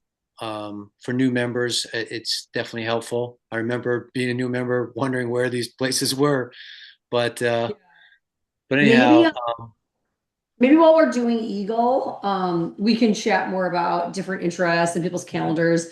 And then I could take people out the next week somewhere after that. all right. Any last things about park updates? Okay, cool. I know, Kristen, I know you gotta go to bed. I'm going as fast as I can. Educational outreach with pollinators, that's a Zaylee thing, and she's not here. So I'm gonna call that tabled unless someone else wants to talk about it. No one wants to talk about it. Fantastic. Conservation podcast updates. Had another meeting with the kind of, for want of a better phrase, steering group. Sort of moved things along a little bit, discussed the sort of possible approaches and possible ideas. I met with Samantha and John from Vermont Naturalists. The Vermont Master Naturalist Program, that's right. Naturalists. They have expressed an interest in learning about it and seeing if that's something that they could be involved with and perhaps actually be involved in producing some of these podcasts. So they went away to have a little conversation after that. It was a great meeting. So I will follow up with them about that. There is a meeting on the 19th, Sunday the 19th, at the lodge here on North Street, from 10 to 12 about the radio station more generally for anybody who is interested in going. I don't think I'm going to be able to go because I'm supposed to be in Burlington. So if there is somebody who is interested in going to that, that would be fantastic. Oh my gosh, this sounds like a great task for the Vermont Mass Naturalists. Indeed. And but that's going to be an opportunity to sort of talk about ideas, who wants to be involved, and also we do now have in Bristol a set of recording equipment that do we know a chap called Trevor Wilson? You know him in town, lives off Pine Street. He's the first person to sort of learn how to use it, and so the idea is to start anybody who is interested in learning how to use this recording equipment and participating in producing any of these podcasts is welcome to let me know, because I'm going to, again, put Vermont Master Naturalists in touch with him, and we will start expanding the pool of people who can use it. So that's where we're at so far. It's just moving along bit by bit. Cool. That sounds great. Thank you. Anyone have comments on that? All right, we'll move along. The next I have is AVCC membership. The AVCC membership is kind of interesting. So we need to be members in order to get tiny grants. It also seems like the right thing to do. We've been earmarking $50 a year forever. They have not gotten it in a long time. So it turns out we are only current through 2022 because the town stopped paying it, even though we thought they were paying it. But it turns out that is because they stopped billing the towns. They said that they stopped mailing invoices. So we thought invoices were going to the town. They stopped sending invoices. So we just thought the invoices were coming and then they were paying, but apparently they stopped invoicing, so the town stopped paying. They said they've been emailing an email to the commissioner's contact on record every November, but I don't remember getting that email either. So I don't know how the communication is broken down, but it sounds like they might be able to email the treasurer directly, and then the treasurer could pay them.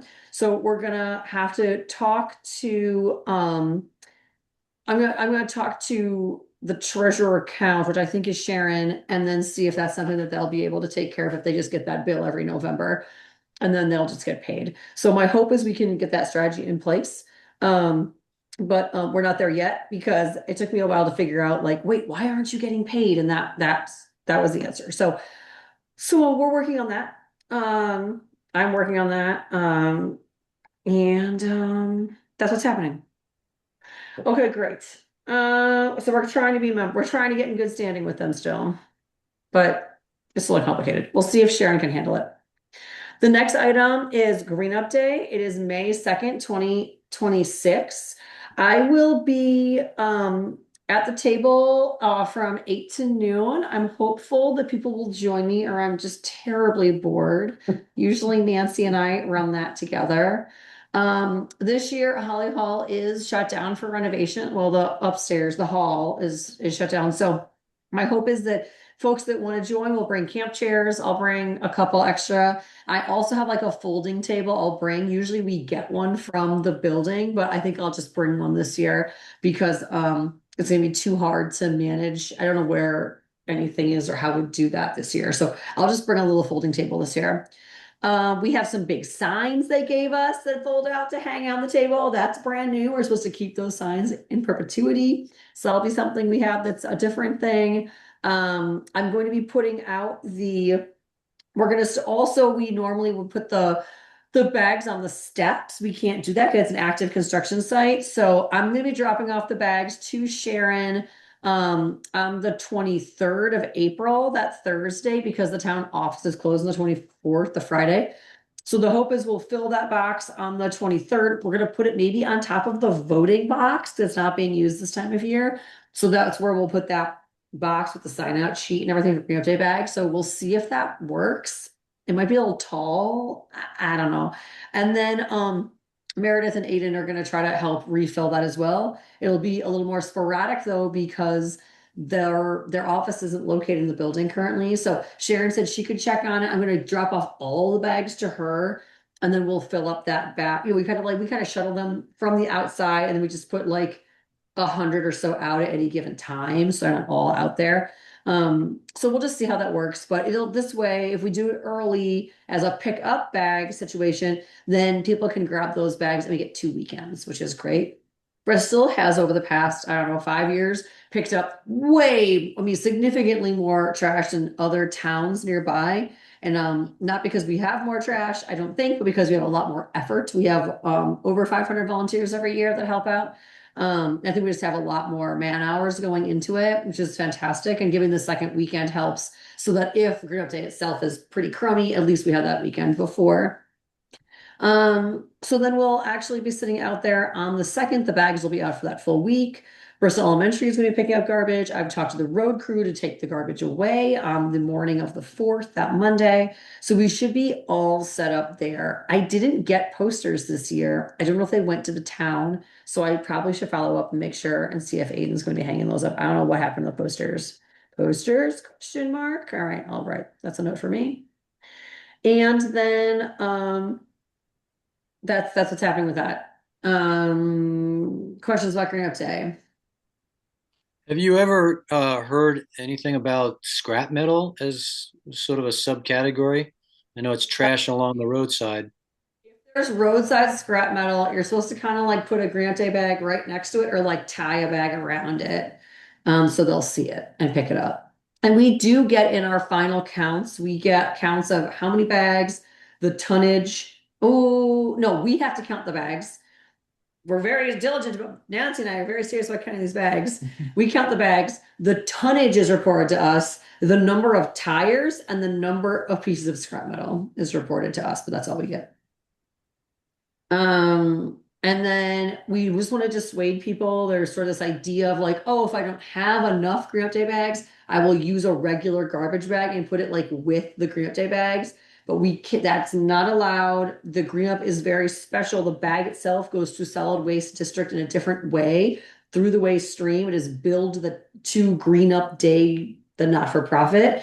Any garbage bag that the town politely, generously picks up that day is charged to the town as the town's waste because the color code really matters. The color coded bags were established through an act of the legislature. They're exempt from recycling laws. Like it's a whole thing with the green bag. So it has to be in a green bag.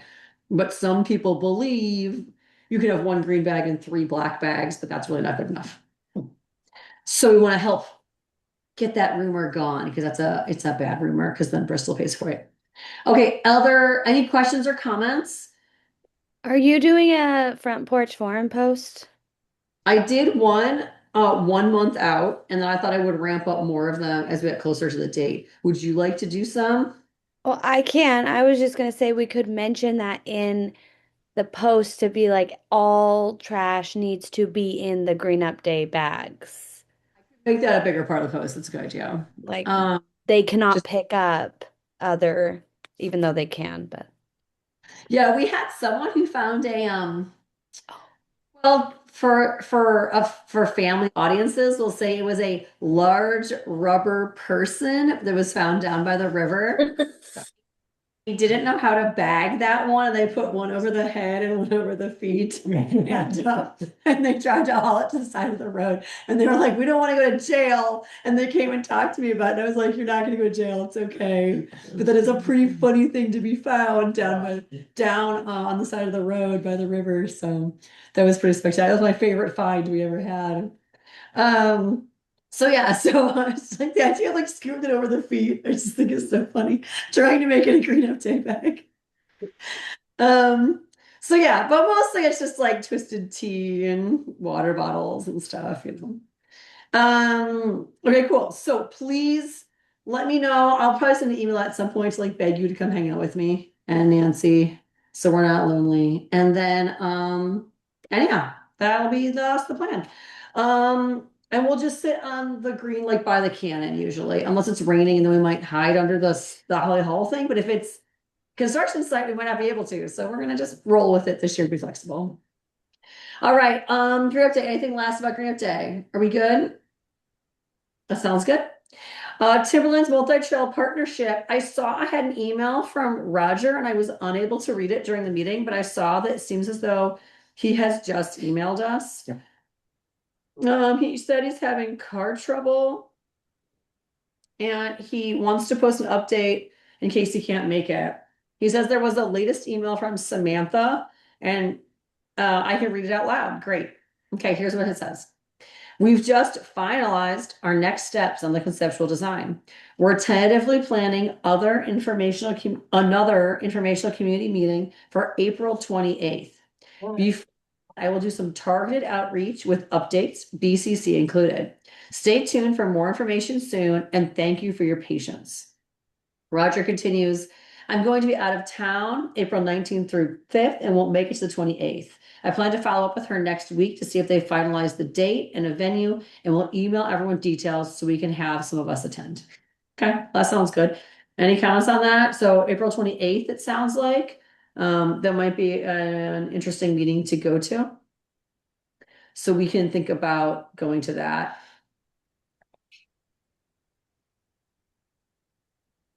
Okay, cool. Vermont Land Trust. I'm sorry, anything else about that? Do I want to add to that Traillands, Timberlands thing? Cool. Okay, we'll just try to make that 28th if we can, once we find if it's finalized. The last item agenda I have, and I cannot believe we're gonna finish like before 8. That'd be amazing. Vermont Land Trust request for volunteers. Kristen, you were emailing about this month. Yeah. So Vermont Land Trust is coordinating a buffer planting at the Gateway Farm, which is on North 116, just as you're coming out of the village. On the left, there's a buffer along Baldwin Creek. And they originally had asked for volunteers. It turns out that they have a contractor that will be doing the planting and they will not need volunteers for planting at the time. But they do or offer that they are also going to be removing invasive plants, specifically honeysuckle, within the buffer area. And this is an area that had been planted back in 2013, I believe, and with some funding from our Conservation Reserve Fund here in Bristol. Um, and what has happened is during the recent floods, some erosion has happened, and some of the buffer has been lost to the creek, and so they're filling in patches in the buffer essentially, but they're also addressing the invasive honeysuckle plants. And if anyone wants to help with the honeysuckle removal, they're open to someone from the Conservation Commission lending a hand. They don't want to open it up to a large volunteer effort to the public because they're going to be using running brush saws, and there could be a little bit of a safety issue there.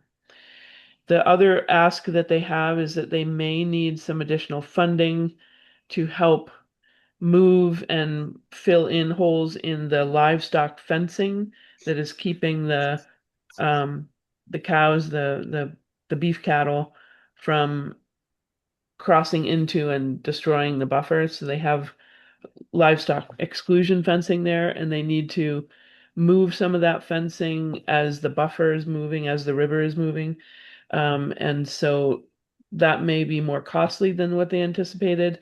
And they say that they may come back to us with an ask for some additional funding. So I just wanted to put that on our radar. There's no concrete ask at this time. They're still working on the budget, but that might come to us, say, at the May meeting. Can I ask, how much do you think the honeysuckle, it's invasive, I know, but how much do you think it's stabilizing the bank? Like, should we be pulling anything out of that bank? Is it better to just leave it? Right. No, I think the areas where they're pulling honeysuckle are farther away from the stream bank. They're actually out within the 50-foot buffer of the riparian plantings. And the trouble with honeysuckle, I think, is it does outcompete the native species that they have planted there and that they're hoping to foster to adulthood. And so they wouldn't be pulling honeysuckle from along the stream bank itself necessarily. I think they're pulling it from within the buffer. That makes sense. I was just thinking, like, what destabilize it more? Okay. Right, right. Yeah. All right, well, thank you for that update. So if anyone wants to volunteer to help with that, they can email you for, like, to get in touch with them. Is that correct? Definitely. Yeah, just reach out to me and I'll put you in touch. Yep. Okay, that sounds great. Also, I was thinking, I'm looking at my to-do list after this meeting, and I've made the mistake of just saying I'd do everything and not delegating very well. Is there anyone that could write that Bristol Pond email instead? Because that's probably one of the ones that looks like it might take more time for me since I don't actually know much about the Bristol Pond. Has anyone been following it and would be willing to write that? And that was an email, Carolyn, to connect. To connect Alex Smith, Andrew LaRoe, Greg AZ, you and me, and Kyle Medash. I don't Yeah, know. I can write that because I know all those folks. Okay, I was like, I don't even know how to accomplish that because I don't know him. Okay, that Yeah. would be fantastic. I would really appreciate that because I'm looking over my to-do list. I'm like, oh boy. Okay, great. Thank you. Yep. And then, wow, that's thank you. Okay, great. So then we're looking on towards the next meeting. We're looking at May 14th, which is as late as that can possibly land mathematically because the month starts on a Friday. So it'll be a little bit later in the month, still second Thursday, but it feels later. And at that time, there are two asks for that meeting. So Greg, town administrator, has asked if he's going to come talk to us for, maybe we could do a half an hour about what's our vision, what are barriers, what would we like to accomplish as a commission, what have we tried, what do we want? And just like meet him because he didn't even know about this dam thing until he walked into our meeting and said, "What are you going to talk about today?" And I was like, "Oh, this dam." He's like, "What dam?" I'm like, "Oh boy." So it'd just be nice for us to like touch base with the new town administrator, introduce ourselves a bit, to get understand the scope of what we're doing, that kind of thing. We've also had an ask from the Addison County Regional Planning Commission. Andrew LaRoe wants to talk to us about the Bristol Flats design presentation and wanted to know if we were interested in having them speak to our commission during a commission meeting or as a separate additional meeting. And I thought maybe we could do that as part of our May meeting. What are our thoughts on that for agenda planning purposes? Yeah, that makes more sense. Okay, great. So I'll put those two things as our major pieces for May. And then we're going to be thinking about all those other little updates we always do, like Green Up or other parks updates, etc. I'd also like us to think about, as we start turning the corner, we're thinking about our summer meetings. And we've been able to do Zoom only meetings. Sometimes we go on hiatus for August because everyone's on vacation. Some years we do a Zoom only for July and August. Sometimes we do a hiatus for both July and August. Sometimes we just have a normal meeting. So we should just think about people's availability. And I want to make sure for open meeting laws, they do want someone physically in the building. But I think as long as we just in good faith, like advertise it will be a Zoom meeting ahead of time, I think that's better than going on a hiatus just because we don't have one person in the building. So I think we just want to think ahead on that and start thinking about your summer and what we want to do for those July and August meetings. Make sense? Great. All right, well, in that case then, I think that's everything. 8:03, it's the latest meeting ever, but I mean, come on, like we're usually a pretty quick meeting, so it's okay. Do I have a motion? I shall propose a motion to adjourn. Okay, we have a motion to adjourn. All those in favor? Bye. Aye. Great. The meeting is adjourned. Thank you very much. We'll see you all in a month. Thank Bye. you, guys. Thanks, Carolyn. Thank you, Carolyn. Thank you.